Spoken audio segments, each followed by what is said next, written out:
Hi guys, my name is Derry Discern. I am a master's biomedical engineering student, and I'm going to be tackling the disease state known as obesity.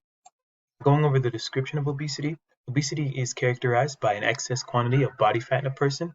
It can also be defined as having a BMI or body mass index of 30 or greater.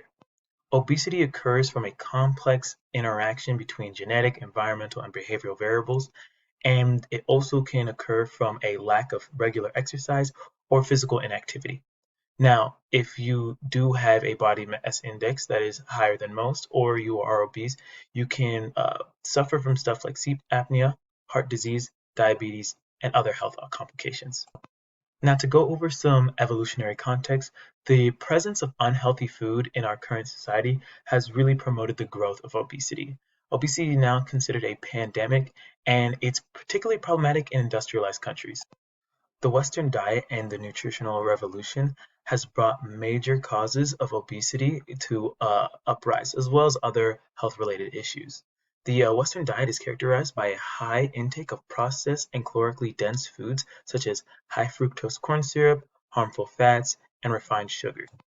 The evolutionary context of obesity suggests that some human adaptations, including a strong drive to eat when food is available, a slower metabolism, insulin resistance, food preferences, genetic factors, hormonal imbalances, sleeping disorders, and social and economic factors, may have been advantageous in our environmental past, but now can contribute to the vulnerability to obesity in our current environment as there's an abundance of food.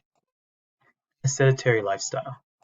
So what are some global health disparities? Well, compared to low and middle income nations, high income countries have a high prevalence of obesity. And this is, as we discussed before, usually due to urbanization. It's a significant contributor to the obesity pandemic since it alters lifestyles, increasing the availability of food, highs in calories, but decreases the probability for physical exercise.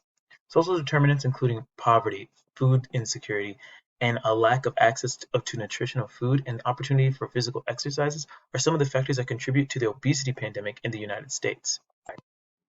As you can see here, in both the United States and the United Kingdom, obesity is a growing public health issue. The rates of obesity have been rising gradually in both countries over the past few decades, and current estimates indicate that a sizable section of the population in both countries is now considered to be overweight or obese. As previously mentioned, a number of variables such as dietary changes, a decrease in physical activity, and an increase in accessibility to foods in high calories and energies have contributed to the rising cases of obesity.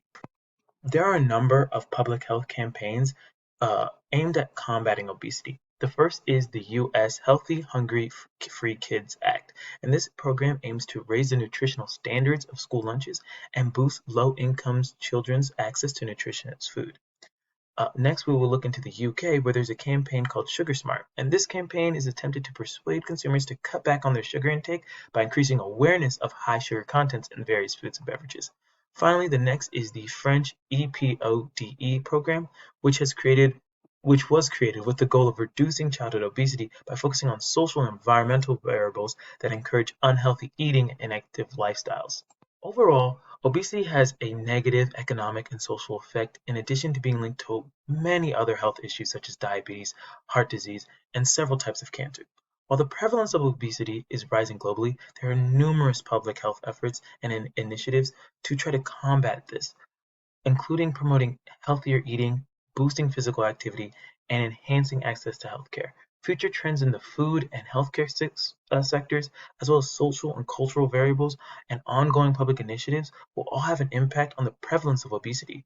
By uniting in the fight against obesity, we can enhance the health and well-being of people and community and create a more equal and healthy future.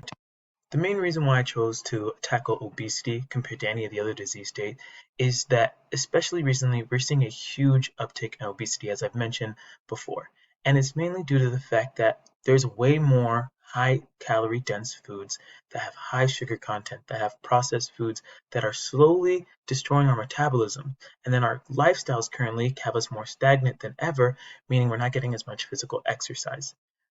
To me, public awareness and just bringing light to the public is the first step in combating obesity. It's a disease state that we can all put an effort to just raise awareness for. It is something that is as quick as educating your fellow man about what they're eating and putting in their bodies. It's the little steps that will help us be healthier in the long run.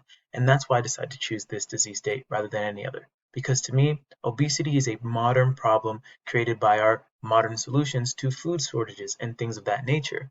However, by just raising awareness and being able to let people know what they're intaking, we can take a step back and see how science can help us get rid of food shortages, but also help us create healthy food options so that we can all live happy, healthy lives. It was very interesting to see how a lot of projections show that by 2050 or 2100, 100% of US, UK, French individuals will be considered overweight and obese.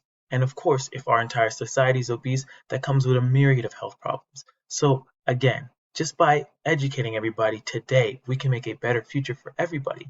And it just takes a couple of steps, a couple of people knowing the information and spreading it out. And through word of mouth, understanding what you're putting in your body is just as important as what you do with it.